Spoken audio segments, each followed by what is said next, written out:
CFOX. Hey, it's Meredith from Middays here on CFOX, and we are sitting down backstage at Rogers Arena with Dom from MUSE just before they hit the stage tonight with the Drones World Tour. How you doing? I'm great. Doing good, thanks. First off, right off the bat, I want to say congratulations because you guys were just nominated for a Grammy again.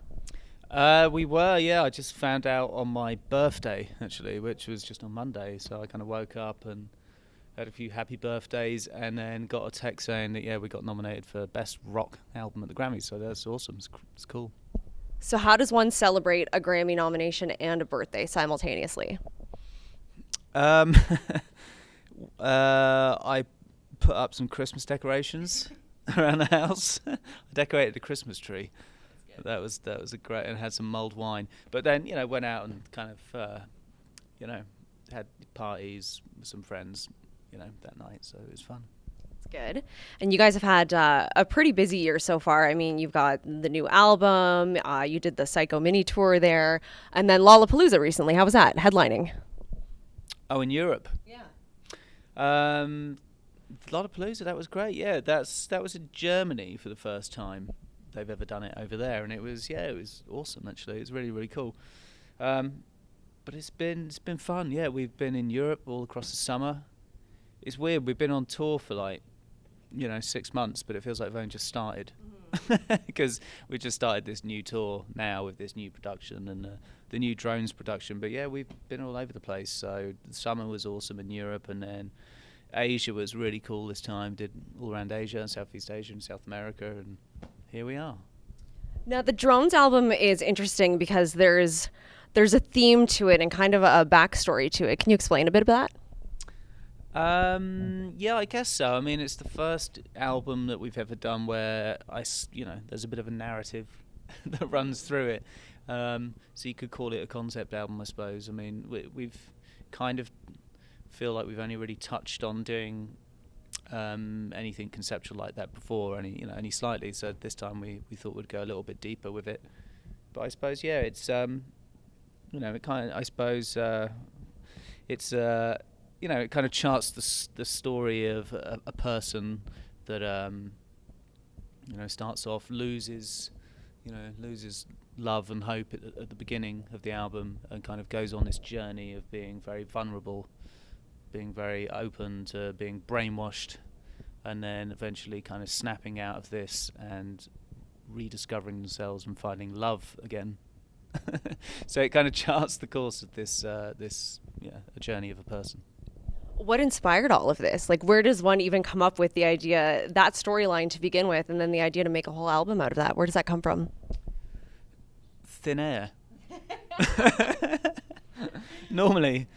Well, I mean, it started off with us just working on the tracks, together, and then eventually, Matt was talking about this concept of, or maybe calling the album Drones, and kind of using maybe that as a metaphor to kind of pin a lot of the lyrics from the rest of the tracks on. So it just kind of fell into place, and I suppose once we had all the tracks together, we kind of, with a bit of work, realised what order they should go in, and then kind of pieced together the puzzle of what the narrative should be.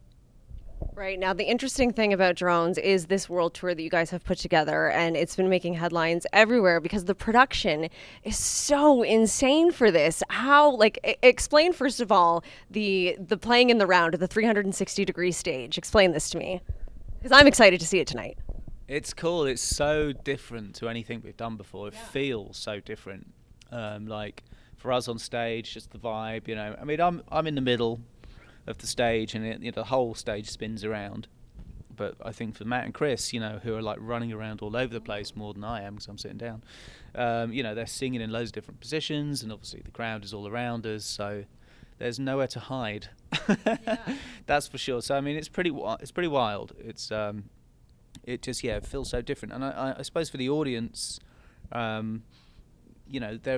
everyone is kind of closer to us, and we're closer to them as well. So it feels like there's much more of a, connection. There's more of an intimate atmosphere in a massive room like an arena, which is kind of hard to achieve, but we kind of feel like we have done. Yeah, and the rest of the production's cool. It's cool, man. No bad seat in the house?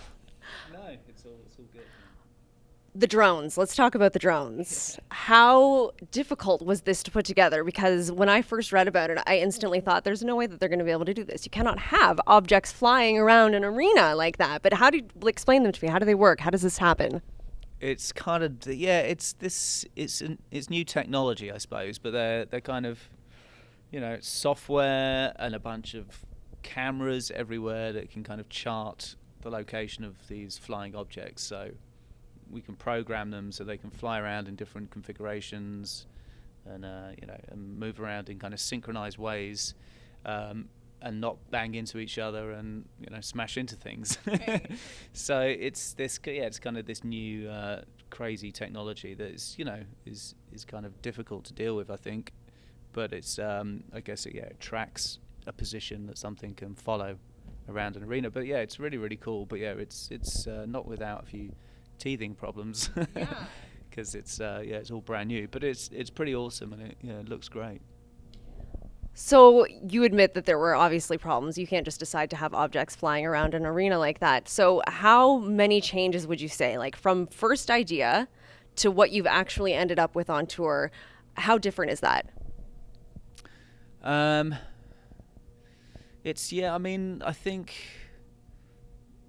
it's changed. It's changed a bit. I mean, let me see. I mean, I think really just figuring out how to actually, that there's physics involved with getting these things to float in the air. Well, and to avoid lawsuits as well, I imagine, along the way. It's proven to be quite difficult. So there is actually something, that we're going to add to the show that we haven't quite managed to pull off yet because it's too big to fly around. Hopefully tonight, fingers crossed. Really? Yeah, we'll see. But I mean, there's a load of shit to kind of set up to the point where, unfortunately, we had to move a couple of gigs till next year because we couldn't make them on time in the US. So we've had to move the dates. But there's a lot going on. Yeah, it's I mean, for all the crew and everyone, it's been like they're pretty stressed. But it gets these kind of things. It's always quite difficult at the beginning, and then it gets much kind of like a much more oiled machine the further down the line you get. A lot of people are saying that the new album is a little bit more guitar heavy, kind of going back to more guitar and less electric and synth. Is there a reason that you guys decided to pull back on the electric stuff, or was it just by chance? I think it's just like how we felt, really. I mean, the when we were working on the tracks initially with just the three of us in Matt's basement, it was just sounding pretty heavy and pretty guitar-y.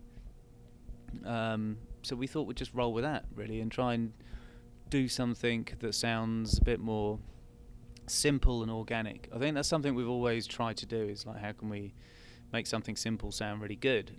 And I think we felt in the past, we've always found ourselves like building up the songs and the production for the tracks to such crazy degrees with lots of different instruments and orchestras and choirs and all these different layers and vocals and stuff like that. So, it's just trying to do something different from what we've done in the past, really. So we wanted to strip it back a bit more and make it a bit more simple. Right.